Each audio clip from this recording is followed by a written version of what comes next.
musiqi, təbiət, bütün bunların hər biri insanı var edən, insanı hər zaman ruhlandıran ən dəyərli neymətdir.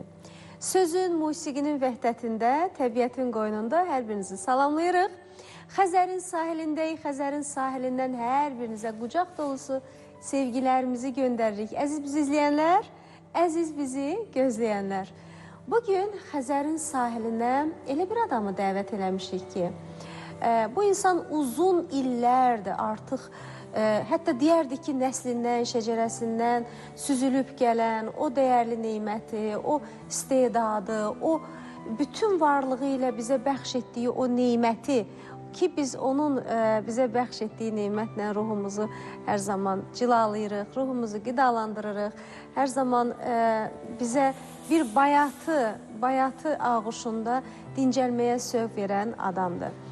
Xalq artisti, bəstəkar və çox dəyərli bir nəslin davamçısı və uzun illərdir.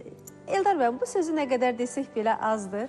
Sanki tarixə meydan oxuyan, bugün Eldar müəllimdən görüşürəm, deyirəm, Eldar müəllim, maşallah, heç dəyişməmişsiniz. Bugün Eldar Mansurov bizim Xəzərin sahilində qonaqdır. Deməzdim qonaqdır. Eldar Mansurov Xəzər üçün dostdur, qardaşdır, Xəzərlə bərabər böyüyən bir insandır və Eldar Mansurov ruhumuzun bugün qonaq olacaq və öz həyat fəlsəfəsi ilə illərdir onun doğru bildiyi və yaxud da ki, əksinə bütün bunların hər birini bax bu dəqiqələrdə istəyirik ki, Eldar müəllim bərabər sizlə dodaq tərpəşdirək. Necə baxırsınız? Buyurun. Xoş gəlmişsiniz. Salam əleyküm. Xəzərin sahilindəyik və Eldar müəllim İçəri şəhərdə doğulub boya başa çatıb. Hələ İçəri şəhərdə də Xəzərin sahilindədir. İçəri şəhərdə Xəzərin sahilindədir. Elə bayaq biz verişdən öncə Xəzərə baxaraq bir xeyli söhbət elədik. Xəzər yavaş-yavaş öz sahilini genişləndirir. Buna təəssüf hissi ilə deyirik, çəkilir. Amma sizin dövrünüzdə Xəzərin ləpələri tam da şəhərin sahilinə vururdu. Qədim şəkillərə baxanda, hətta Qız Qalası da qədim şəkillərə görə dənizin içində olub vaxtı ikən. Sonra get-gedə çəkilib su.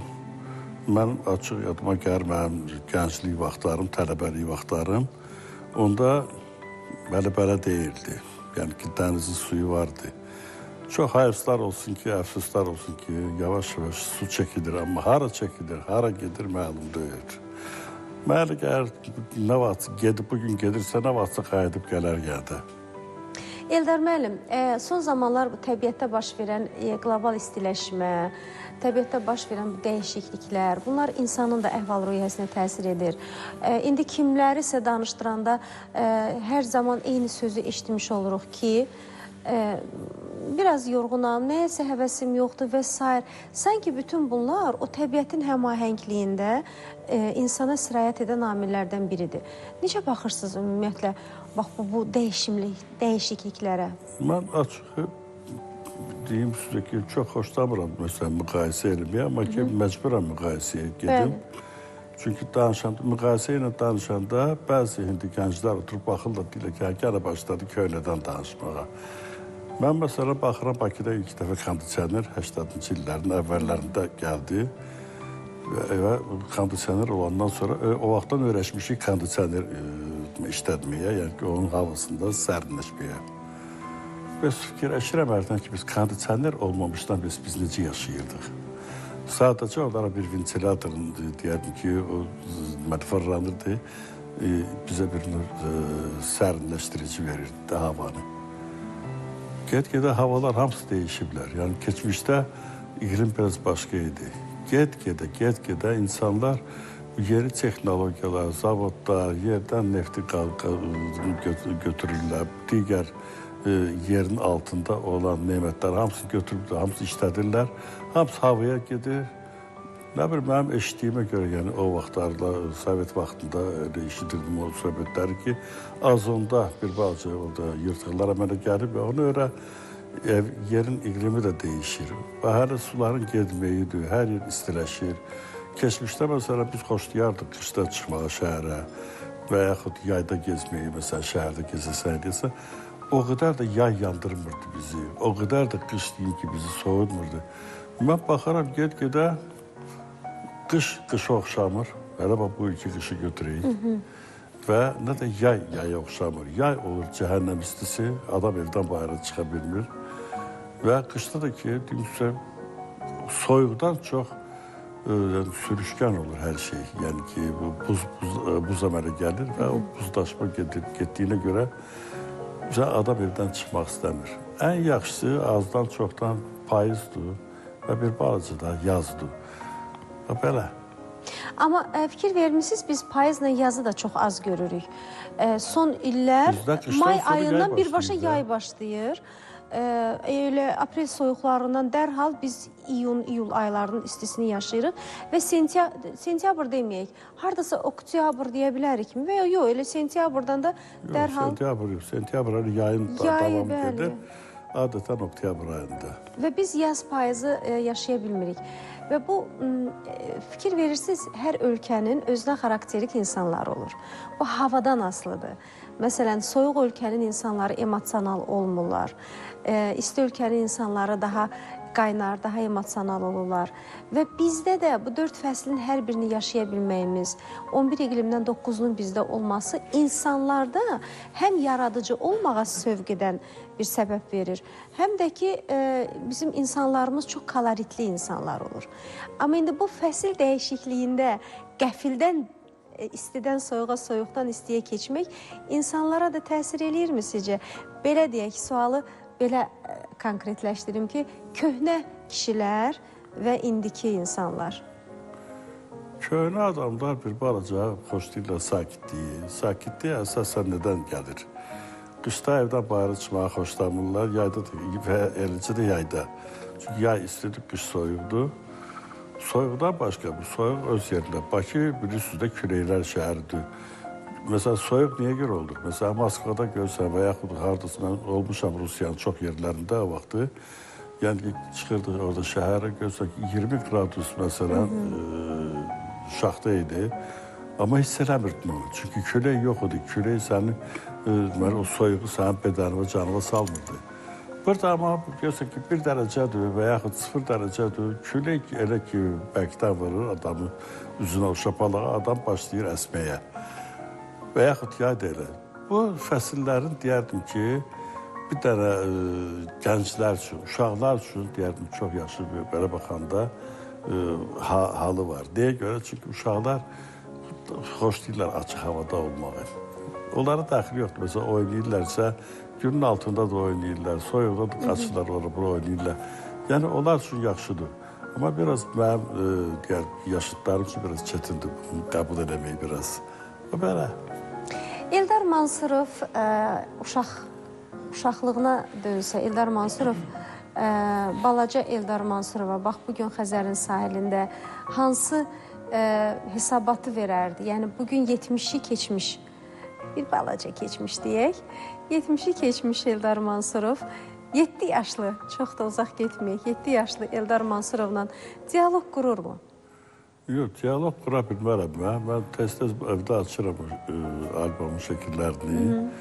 Yəni ki, baxıram, hətta özüm ki, balaca bir şey eləmişəm orada şəkillərdən. Deməli, 1 yaşındakı şəkil, 10 yaşındakı şəkil, 20 yaşında, 10 illiklərlə gəlib çıxmışam bax, indiki 70 civarında olan yaşıma və baxmışam necə dəyişmişəm. Bəli. Yəni, bu, mənim özüm üçün maraqlıdır, digər adamlara maraqlıdır, yəni. Amma belə baxanda, uşaqlıq illəri ən xoşbaxt illərdir. Mən hərdən gəldirəm də, mən danışıram. Məsələn, azı göyçəklər var, bəzi gənclər var. Gələ başladı Köynədə. Şimdi mən Köynədə, mənim cavanlığım orada olub da. Nə danışım? Mənim ən yaxşı vaxtlarım, mənim cavanlıq vaxtlarım, gənclik vaxtlarım, tələbəlik vaxtlarım o vaxtda olub. Məndən soruşanda, nə tər olub? Mən də o vaxtı danışıram da. Məsələn, bəziləri mən danışanda, məsələn, belə şeyləri, görürsən, başda, Eldar mənim Sovet vaxtı üçün darıxım. Sovet vaxtı söhbəti deyil, istəyir Sovet vaxtı, istəyir indiki vaxtı. Mənim yaşım, məsələn, müəyyən bir vaxtı olub da. Yəni ki, indikilər, məsələn, 20 yaşında uşaq mənə başa düşmür. Mən məsələn belə baxanda mənim 20 yaşında olduğum vaxtın, o vaxtın söhbəti məsələn eləsəydim indiki 20 yaşda tutardı söhbətləri. Ona görə mən məsələn bu yaşında danışıram, 20 yaşında uşağına başa düşmür məni. Bilirsiniz Eldar müəllim, bayaq mən bir ifadə işlətdim, köhnə kişilər ifadəsi. Bu köhnə kişilər, yəni köhnə o dövrün, köhnə demək, adı ifadə olaraq köhnə kişilər adlanır, yəni amma ki, o başqa dövrün dövr. qayda qanunları, o dövrün tapuları, o dövrün olmazsa olmazları, o dövrün mənəvi qiymətləri, mənəvi düşüncələri, dəyərləri. Bax, o bütün onların hər birini köhnə kişilər ifadəsinin altında ifadə eləmək olur. Yəni, bax, o dövrün adamları və bu dövrün gəncləri. Yəni, dil tapmaq çətin olur, eləmi? Mən açığı hərdən çalışıram məsələn, kimlərəsə neysə məsələn də tövsiyə eləyim, nəsə danışım. Çox az adamlar görürəm, başa düşürlər. Çox az adamlar məsələn, qəbul edirlər bu şeyi ki, məsələn, doğrudan da məsələn, bu kişinin danışığında nəsə bir həqiqət var. Amma belə bir şey var da, nə qədər deyirsən deyə, özü barmağını o adam, o da vurmamış, yandırmamış barmağını özü hiss eləməyəcək, sənə dediklər bir. Mən məsələn, hərdən keçmişəm o yol. Deyirəm ki, bu yol belə olsa, yəni bu keçməyim buradan. O yandan keçsəz yaxşı olar. Belə baxırlar, təəccüblərlər ki, sən hardan bilirsin ki, bu şeyləri. Mən keçəcəyəm buradan. Mənim yağcığıma gedir. Get də. Gedir orada, ya yıxılır uzada uçuruma, ya görsə ki, barmağın yandırır, nəsə belə bir şeylər. Onu elə biraz bu adamların biraz çətin olur danışmaq. Eldar müəllim, bəs sizin özünüzün dərs aldığınız hansı məqam olub? Həyat dərsi aldığınız? Məqam deyəndə ki, mən onun iki cürə məqamı var da. Bir, evdə aldığım tərbiyədir, birinci dərs odur. Evdə sən görürsən valideynlərin münasibətini, evə gəlib gedən adamlarla məsələn görürsən ki, valideynlərin sənə necə danışırlar, onlar sənə valideynlərin necə danışırlar. Sən də baxırsan, ətrafdakı o adamlara o cürə sən başlayırsan. Əgər hörmətlə danışırsan, onlarla gələcəkdə hörmətlə danışırsan. Əgər görürsən ki, hörmətsizdirlər, yəni ki, biraz yekə başlılar, sən çalışırsan, onlardan uzaqlaşasan bu cürə ilə. Məsələn, mən aləmdə belədir ki, evdə valideynlər uşaqlar üçün mütləq örnək olmalıdırlar. Təbii. Çünki uşaq, sən o pramakaşka deyirlər də, qabaq 12 var, o dəftərlərin içində olurdu. Balaca suyu, məsələn, harada ki, boysa üstünə öyle kəni çəkir canına. Uşaq var ki, bir deyəlim, alətdir. O saat nə görür, onu çəkir özünə. Bu uşaq, məsələn, də baxır, görür ki, ata ilə ana necə hörmətlə bir-birini danışırlar. Yəni, uşaqlara da münasibəti o cür olur. Sonra gələndə, məsələn, qonşular gəlib gedəndə görürlər ata ilə ananın uşaqlarla bir-birinə münasibətini. Onlar da, məsələn, başda hörmətlə danışmağa, həmin bu valideynlərlə. Bir də görürsən, düşürlər başqa bir məclisə, biraz adam çoxdur. Məsələn, orada həmin bu qonşu da oradadır, sənin valideynlərin də oradadır. Bunların danışığını görən, məsələn, də bu qonşunun danışığını, bunların münasibətini görən adamlar, yəni ki, digərləri də, kimlər ki, görməyiblər, eləməyiblər, onlar da görürlər. Başlayırlar başqa cürə hörmətlə yanaşmağa. Yəni ki, insan özündən çox şey asılı, özünü necə Həm də ki, uşaq... Məsəl var, deyir ki, hay-hay var, dağa çıxar, hay-hay var, dağdan indirər. Yəni, ona görə həmişə eşitdiyindən çox gördüyünü çağırır uşaq. Bir şey gərək, deyəndə gəyə fikirləşsin, bir hərəkət olanda, yəni ki, mütləq gərək götürsün gözünün qabağına uşaqlar ki, mən sabahlar olmayacağım, amma bunlara məndən qalacaq mənim hərəkətlərim, mənim sözlərim. Yəni ki, əgər düzgün deyirsə, özünü hiss edirsən, bu düzgün deyir, gəlib bu şeyləri uşaqlar üçün qoyub getməyəsən. Eldar müəllim, bizim hər birimizin də ailə ənənəmizdə böyükdən kiçiyə sevdiyimiz bir ritual var. Ritual deyək bunun adını, ya çay süfrəsinə əyləşmək. Və hər birimiz, istər qonşu dediyiniz kimi, istər qohum, istər əziz insan, onları hər zaman evimizə dəvət edəndə onlara birinci olaraq çay təklif edirik. Bax, bu çaydan içməyi sizə təklif edirik. Mən heç təklif olmamış, mən bir qurtum vurmuşam o çayda. Bütün, bax, dadında yəqin ki, fərq hiss edirsiniz. Çay qəşəng çaydır. Mən ümumiyyətlə çayı xoşlayanam. Bu bulvarda, bunun üzəri dəniz kənarında Yəni mənim gəncliyim, məktəbdə oxuduğum vaxtlardan çoxlu çayxanalar var. Biz elə bir dərsdən çıxardıq, ya görsən qaçanda dərsdən gələrdik çayçıya və yaxud çıxırdıq dərsdən sonra yoldaşlarla, sinif yoldaşları ilə, digər sinifin uşaqları ilə gəlirdik bu çayxanalarda oturduq. Ən çox gəlirdik bu Kukla Teatrının yanında Lalə adında çayxana vardı. Bizim bir dostumuz vardı. Onun atasının da o çayxana, o işlədirdi oranı. Hər zaman oraya gelirdik. Orada əvvəla həm çaya baxırdıq. Çox yaxşı çay verirdilər orada da. Ondan başqa deyərdim ki, çayın yanında baxıram ki, çox sadə, xoşuma gəldi. Kəndli limondur, bir də çaydır. Mən uşaqlıqdan öyrəşmişəm bunlara. Amma sonra elə bir zaman gəldi ki, gəlirdim çayçıya, görürəm bu boyda padnosla gəldir qabağıma çayçı. Qoz, fındıq, şəkər bura, var nələr bir 10 cürə yığıb töküb hamısını.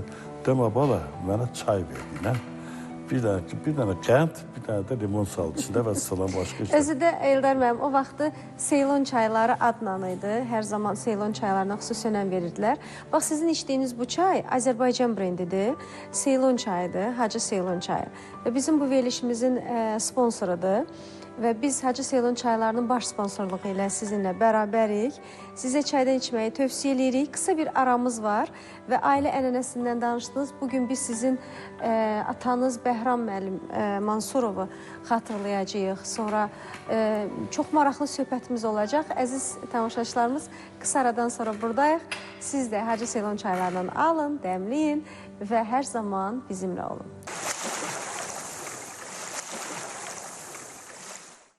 Musiqi özü cənnətdə yerləşir.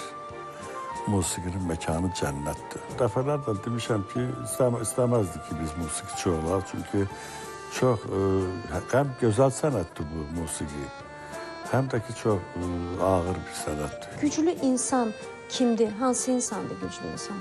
Nə olmalıdır onun? Bütün zərbələrə, bütün deyərdim çətinliklərə güc gələn. Müəyyən qapılar bağlı olur, o qapıları açmaq lazımdır.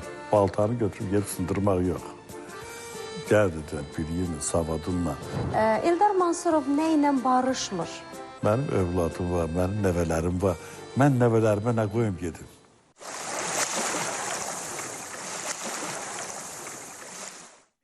Reklamlarımız bitdi, əziz bizi izləyənlər, əziz bizi gözləyənlər. Xəzərin sahilindən hər birinizi bir daha salamlayıram və bugün Xəzərin sahilində çox sevilən bir insan.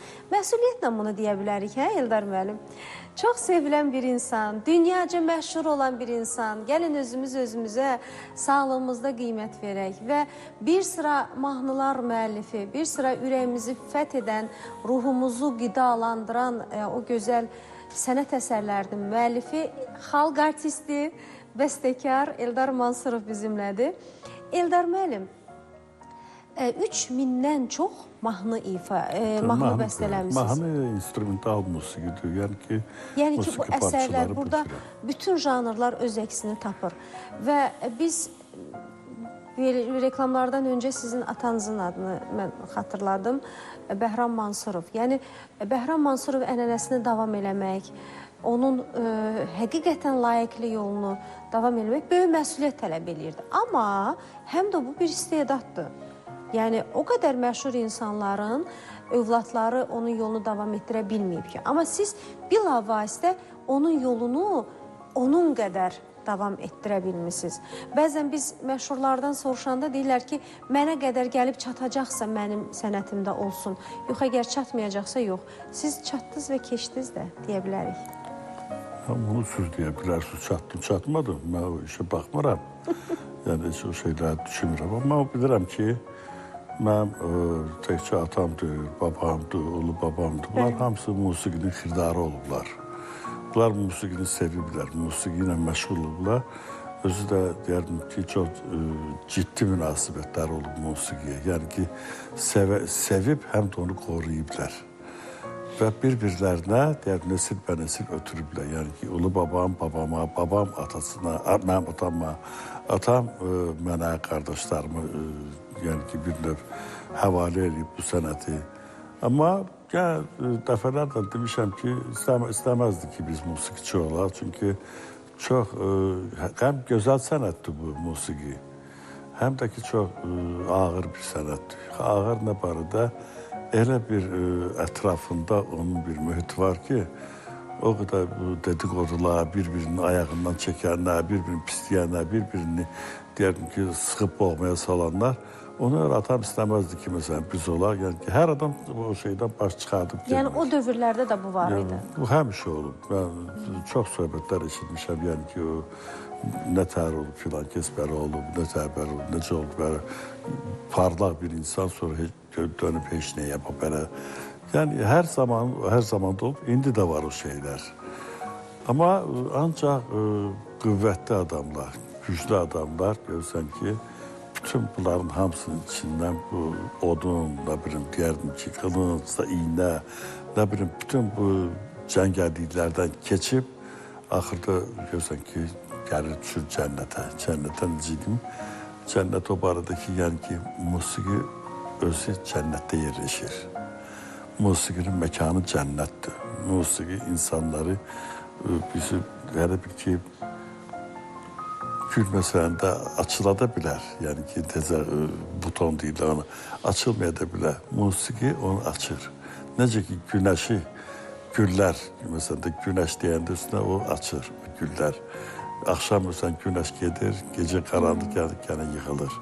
Bax, musiqi belə bir şeydir. Həmin o gülə bənzər insanları da daxilində bir növ açır o musiqiyə olan hissləri və gecə yatanda görsən bağlayır onu.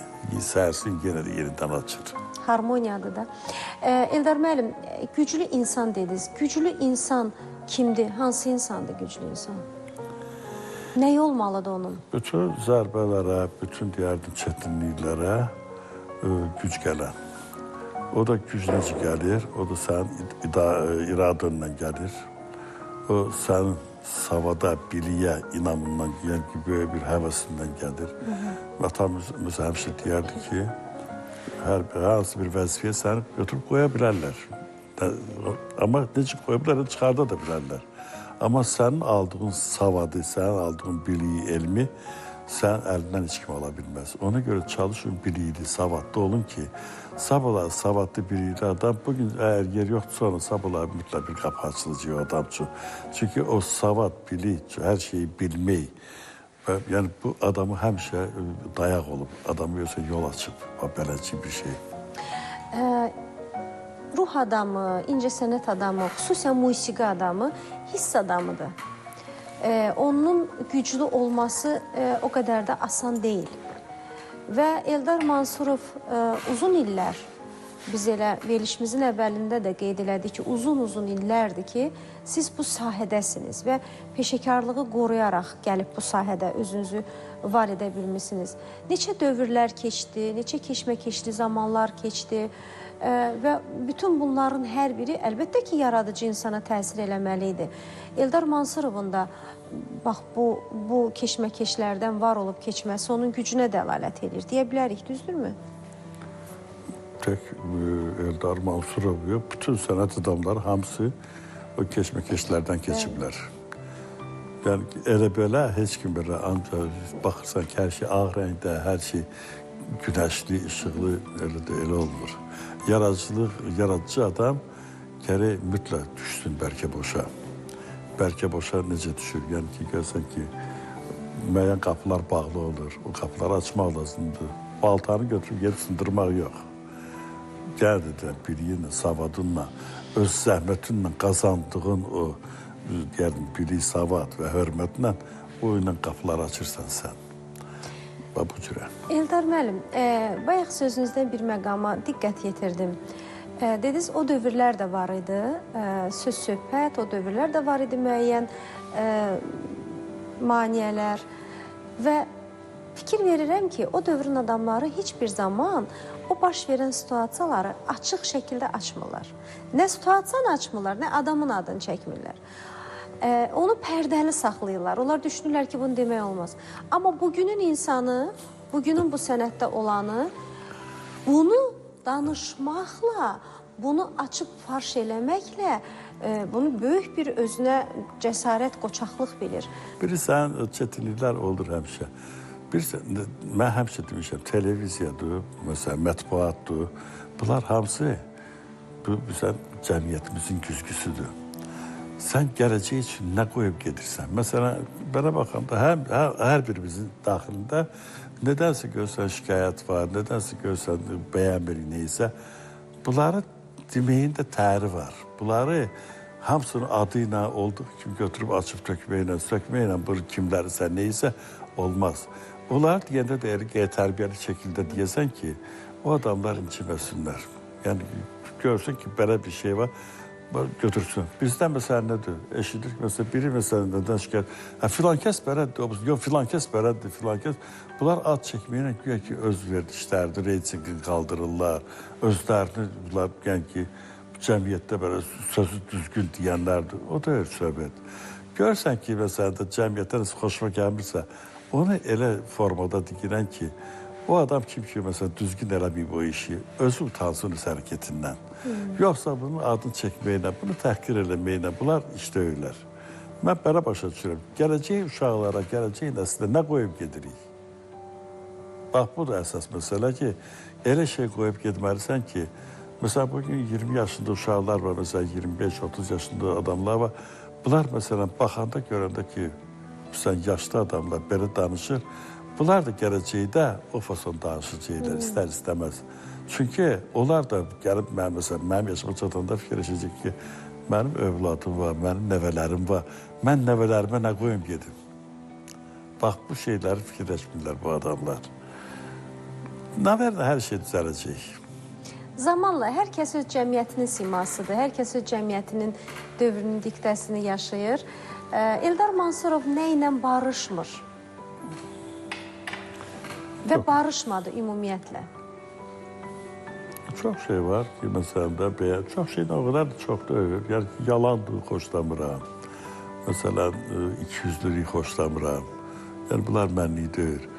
Mənə hərdən deyirlər ki, sən birbaşa adamsan, səndə o manevr zat söhbəti yoxdur filan beşmikən. Deyirəm, olanı budur da, indi bəyənirsiniz, bəyənin, bəyənmirsiniz, bəyənməyin. Mənim bir dostum vardı, rəhmətli, bir dəfə qayıtdı ki, haradasa oturmuşdu məclisdə, dedi, Eldarı necə var elə ki, qəbul edin deyir. Bu adam değişən deyil, bu adam belədir. Yəni ki, nəyə görür, nəyə necə görür, onu da o cürədir, sən deyir. Mən də açıb, bir dəfə gedirəm, görürüm ki, bəyənmirlər, yəni belə söhbətlər, mən daha oradan getmirəm. Nə öz, deyərdim ki, kefimi pozuram, nə də ki, onların kefini pozuram. Mən elə yerə gedirəm həmişə ki, mən istəyən adamlardır, mən istəyən dostlardır. Yəni ki, mənim oraya gəlişim, onlar üçün xoşdur. Mən həm o şeydən lezzət alıram, həm də onlar lezzət alırlar. Bizim aramızda bir-birimizlə danışmağa görürsən, ayrı-ayrı sahəli adamlarıyıq. Bizim aramızda məsələn də elə münasibət var ki, yəni bir-birimizdən asılı olmuruq və mənim danışdığım bunlar üçün maraqlıdır, onların danışdığı mənim üçün maraqlıdır. Qeybət yox.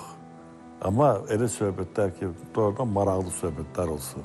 Xəzərin sahilində, Xəzərin qoynunda biz sizlə insani dəyərlərdən danışırıq, mənəvi dəyərlərdən danışırıq, keçmiş və gələcəyin vəhdətindən danışırıq. Amma musiqi elə bir nemətdir ki, bütün illərdə, bütün əsrlərdə, baxın, gənclikdən danışdıq, bugünün gəncləri də retro mahnıları, o dövrün mahnılarını eşidəndə böyük şövqlə onu dinləyirlər, onu xoşlayırlar. Bugün Eldar Mansurovun hansı bəstəsi Eldar Mansurovun, belə deyək, bu mühitə uyğun olar ki, biz o bəstədən bir fraqment verək tamaşaçılarımız üçün? Mən deyə bilmərəm konkret hansı mahnıdır. Yəni ki, Allah'a şükür bu şey üçün YouTube var. Orada mənim demək olar ki, çox musiqilərim oradadır. Tıklayın, baxın da ürəyimizə hansı düşsə onu götürüb şey deyəsə. Amma ki, onu deyə bilərəm ki, mənim yazdığım musiqilərin, yəni Azərbaycanda, Bakıda yazdığım, bəstələdiyim musiqilərin, deyək ki, belə böyük bir əksəriyyət, hamısı Bakı ilə, hamısı Xəzərlə bağlıdırlar. Çünki mən özüm deyərdim, bir vaxt vardı, Cəfər Cabbarlı üçün belə bir kimsə əsər yazmışdı, adını qoymuşdu, küləklər oldu, külək oğlu ya da küləklər oldu. Mən deyərdim, Xəzərin oğlu, Bakının oğlu, yəni belə bir şeydir, yəni ki, bu, yəni Bakı ilə Xəzər Bunlar ikisi eyni deyərdim, mən bir səviyyədədir mənim üçün. Mən də bu deyərdim ki, belə bir şəhərin, belə bir dənizin evladıyam. Nə gözəl. Biz də elə mahnıya qulaq assaq tamaşaçılarımız da.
Bax, bu Hacı Seylon çayından için və bərabər içək və əlbəttə ki, bundan sonraki söhbətimiz də sizin yaradıcılığınızla bağlı olacaq. Çünki Eldar Mansurov yaradıcılığı çox şaxəlidir və bütün janrlara, istər rock, istər klassik, istər mahnı janrı, hər birinə müraciət edən bir sənətkarımızdır. Hacı Seylon çaylarının baş sponsorluğu ilə sizinlə bərabər qısa aradan sonra buradayıq. Son dövrlər klassik musiqilərə üstünlük verdiyinizi deyirsiniz. İnsan içəridən nəyə ki tələbatı var, daxildən. İnsan başlayır onu işləməyə, yazmağa. O gələndə hardan gəlir, necə gəlir, onu sən bilmirsən. Ümumiyyətlə pedaqoji fəaliyyət göstərmədiniz, eləmi? Mənim 45 il pedaqoji fəaliyyətim olub. Kim ki qulaq asır, anlayır, başa düşür, onlar üçün dərsə bərabər bir şeydir o. Bakıda müğam məclislərinin yaradıcısı mənim ulu babam olub. Musiqini gərək oxuyasan, dərk edəsən. Musiqi ona görə hər adama müəssər olmur. Verəcəyiniz ən dəyərli tövsiyə nədir sizcə? İnsan olmaq. Ən yaxşı cavab onu, yaxşı insan olmaq.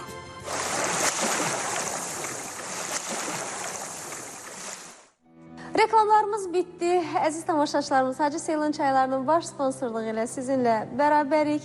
Hər birinizin evinizdən ruzi bərəkət əskiyi olmasın. Hər birinizin süfrənizdə gözəl dəmlənmiş hürrəngi çay və neymətlər əskiyi olmasın deyirik. Eldar müəllim deyir ki, mən qəndlə, limonla çay içməyi daha çox sevirəm. Digər neymətlər o qədər də maraqlı olmur. Əslində çox adam elə xoşlayır qənd, limon və çay. Eldar müəllim, insanları rəqəmlərə bənzədirlər. Bəzən hərflərə bənzədirlər, bəzən filosofların hərəsinin insan haqqında müəyyən bir fikirləri olur. Mənə maraqlıdır, Eldar Mansurova desələr ki, insanı nota bənzətsən, o hansındadır, hansı latdadır və yaxud hansı nota bənzədərsiniz? Nə deyərdiniz Eldar müəllim? Tutağım ki, mənim 5 evladım var. Mən nətər deyim, bunu çox sevirəm, bunu daha az sevirəm. Mənim hamısı eynidir. Mən özümü heç nəyə bənzətmirəm. Çünki mən birbaşa dünyaya göz açanlara Eldar Mansurov kimi gəlmişəm. Gedəndə də Eldar Mansurov kimi gedəcəyəm. Eyni notda qalmışsınız. Mənim üçün hamısı o notlardır, hamısı eynidir. Tonallıqlar hamısı eynidir. Yəni ki, eyni deyən necə, münasibətim onlara eynidir. Çünki mən öz daxilimdə olan hissiyatdan hansını nə vaxt istifadə edirəmsə, onlar yəni ki, mənim daxilimlə həmahəngdirlər. Amma hər səsin öz xarakteri var, Eldar müəllim. Hər səsin özünün öz xarakteri var. Məsələn, bəzi insana baxırsan, öz rəngi var. Bəli, yəni ki, o insan da ona bənzəyir. Bəzən baxırsan ki, bəzi insan xarakterikdir, onu məsələn o səsə bənzədirsən ki, bax budur. Digəri isə biraz balaca hiss edirsən ki, bunun xarakteri başqa bir səsə, başqa bir lada uyğundur. Bilmirəm, hər halda bu individual bir uyğunlaşdırılmadır. Eldar Mansurov bütün bu notlardan çox şaxəli şəkildə əsərlər yaradır və elə biz söhbət əsnasında danışanda reklamlarda siz simfonik, son dövrlər klassik musiqilərə üstünlük verdiyinizi deyirsiniz. Nələr var, nələr yazmısınız, hansı əsərlərdir, sifarişlədimi, yoxsa özünüzmü bunu ərsəyə gətirirsiniz? Bax, nə edir Eldar Mansurov? Çoxdan da biz onu görmürük. Mən simfonik əsərlərimi sifarişlə yazmıram. Sifarişli şeylərdir onlar. Onlara daxildən nəsə gəlir münasibət, yəni hissiyat və hiss elədiyimə görə o şeyi yazıram ona o cürə. Yəni, ümumiyyətlə mən hətta deyərdim ki, mahnılarımda da eləci idi. Bu simfonik, yəni ciddi üslubda da elədir. İnsan içəridən nəyə ki tələbatı var, daxildən, insan başlayır onu işləməyə, yazmağa. Yəni, bir də var ki, yəni, puluna görə kimsə gəlib sifariş verir və yaxud kimsə ad günüdür məsələn, onun üçün o məsələn də uşağının ad günüdür, bir dənə mahnı yazısı onu bağışlayır. Bunlar bir növ sifarişdir, bunlar konkret ünvanı olan məsələn də əsərlərdirlər.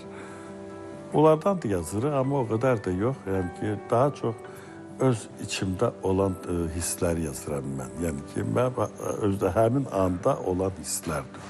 Yəni bir şey yazmışam, görürsənsə burada biraz belə müharibə xarakterli bir əsərdir. Cəngi oxşayır, nəsə belə bir şey. Deməli, həmin anda mənim daxilimdə elə bir hal var. Bir də görsən ki, lirik bir şey gəlir, çıxır, yəni sevgi. Deməli, içəridə var. O demək deyir ki, konkret gəlib kimsə tutun, qucaqlayayım, özlərdə sev yazım. Bu içəridə olan bir növ obrazdır. Həmin o obrazda sən yaradırsan bu əsərləri. Əslində qalanda düzgün deyil danışmaq ki, bunu necə yazıram. Əslində insan onu yazanda bu çox intim bir haldır bu əsər yazmaq. Yəni ki, bu sənsən və həmin o pianodur məsələn də, pianoda yazıram məsələn də, çalırsa. Sənin barmaqlarından hisslər keçir pianoya, pianodan o səslər çıxır. Bir növ bunların ikisinin deyərdim ki, bir-biri ilə münasibətindən bir əsər çıxır ortaya. Belə yaradır bu əsərlər. Özdə təkcə piano, orada ancaq icrasıdır bunun. O gələndə hardan gəlir, necə gəlir, onu sən bilmirsən. Amma ki, hiss edirsən ki, gəlir, nəsə gəlir. Hansı mövzu indi sizi daha çox təsirləndirir? Kontent olaraq nəyin üzərində işləyirsiniz? Müxtəlif mövzular. Məsələn, Azərbaycan, Qarabağla bağlı mövzularda çoxlu patriotik əsərlər yazmışdım. Həm mahnı janrında, həm deyərdim instrumental janrda, həm xor əsərləri yazmışdım. Həm də ki, simfonik musiqi yazmışdım. Yəni, həmin o hadisələrlə bağlı. Yəni, belə də konkret yoxdur məndə bunun cavabı ki, müxtəlif hadisələrlə bağlı sənin içərindən nəsə gəlirsə, onu yazırsan. Eldar müəllim, biz gənclərdən danışırıq, gəncləri müzakirə elədik. Bugün Eldar Mansurovun tələbəsi, tələbələri yetişdirdiyi bir ünvan varmı? Yox, tələbəm yoxdur. Ümumiyyətlə pedaqoji fəaliyyət göstərmədiniz, eləmi? Mənim 45 il pedaqoji fəaliyyətim olub, bəli. Mən son deyərdim ki, 95-96-cı ildən bugünə qədər mən də dərs demirəm. Amma o vaxta qədər dərs demişəm. Həm musiqi məktəblərində, həm Asaf Zeynallarında, texnikumda, həm o vaxt Apilegin deyirdilər, orada dərs demişəm. Konservatoriyada dərs demişəm. Sonra istedadlı uşaqların gimnaziyası var, orada dərs demişəm. Yəni ki, ondan xoreografiya... Onda yetərincə tələbələriniz var sizin, Eldar müəllim? Dərs demişəm, məsələn, müəyyən vaxtlarda 45 il mənim müəllim stajım var.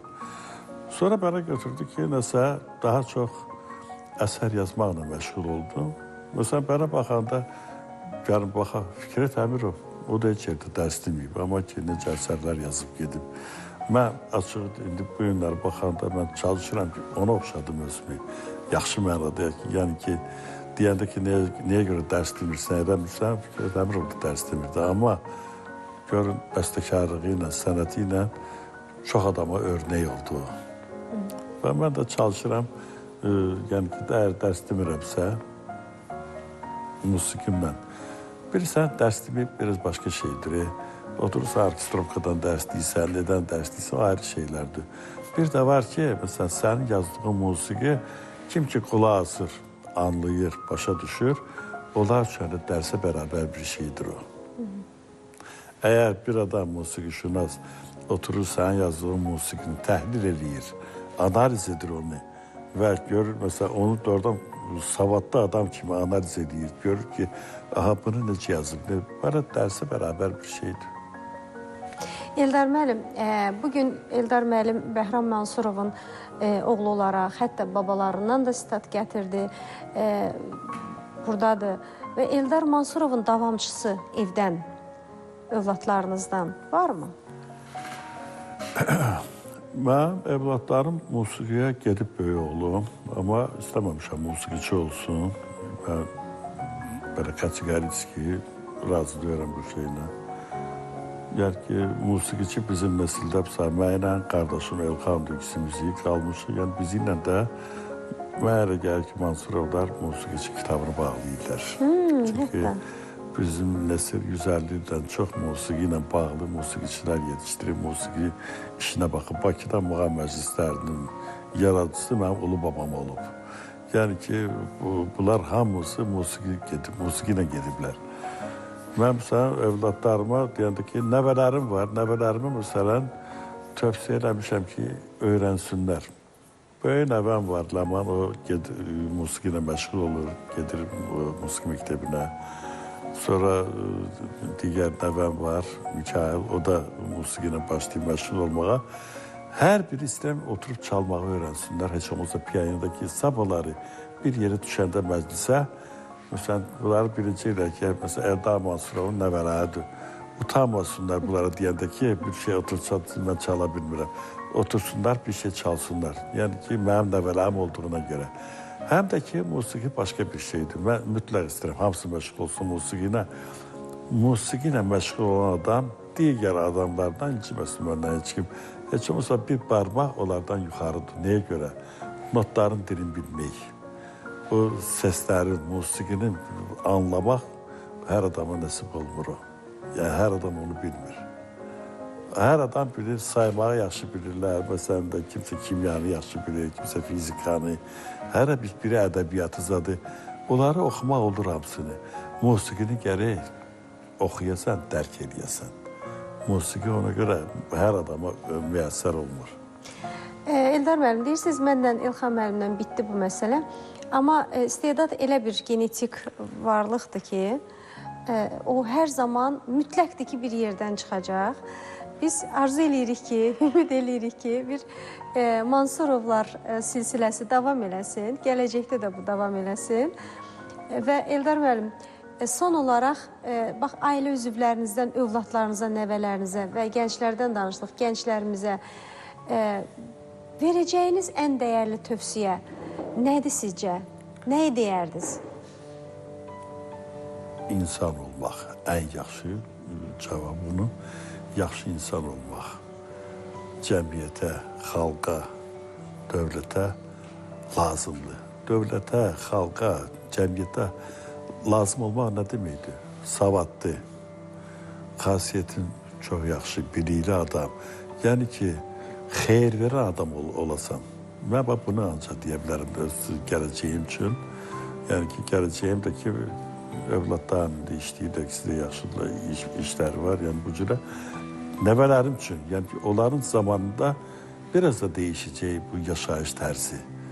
Onların zamanında mənə gəlir ki, daha da çətinləşəcək, yəni mənə görə daha da çətinləşəcək həyat tərzi. Çünki texnika baş götürüb gedir irəli. Mənim vaxtında bir dənə Yuri Qaqarin düşmüşdü kosmosa. Yəni ki, ondan başlamışdı. Amma indiki zamanda da kosmos erimlə Bakı biləcəri yolu.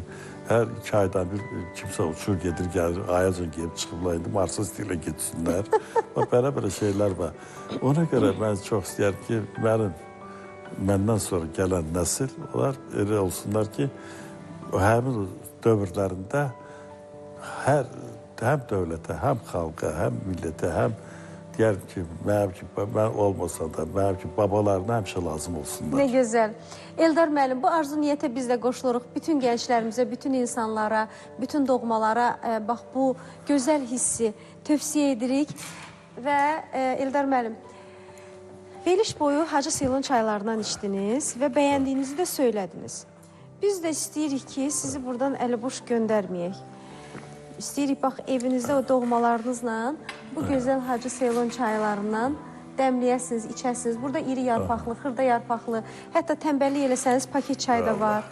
Bax, bunu sizə veririk. Evinizdə öz əzizlərinizlə bərabər dəmləyib içərsiniz. Əsl Azərbaycan brendidir və Seylon çayıdır. Təşəkkür edirəm, çox sağ olsun. Bu Həcidir, onun yiyəsidir, yoxsa kimdir? Həci, yoxsa brendin adıdır? Brendin adıdır, Azərbaycan markasıdır və gözəl də lozunqları var, imtina edilməyəcək ləzzət. Yəni ki, həqiqətən içəndə o daddan imtina etmirsən, bir də istəyirsən. Bu reklam xatirinə deyil, biz qonaqlarımıza dəfələrlə veririk və onlar da bu fikirlə razılaşırlar. Bax, belə əziz tamaşaçılarımız, Eldar Mansurov bizimlə idi. Dəyərli Eldar Mansurov, səmimi Eldar Mansurov, uzun illərdir Eldar Mansurovu mən tanıyıram. Bu sənətdə öz sözünü demiş, öz mövqeyi olan və olduğu kimi olan bir insan bugün Xəzərin sahilində sizinlə də görüşdü.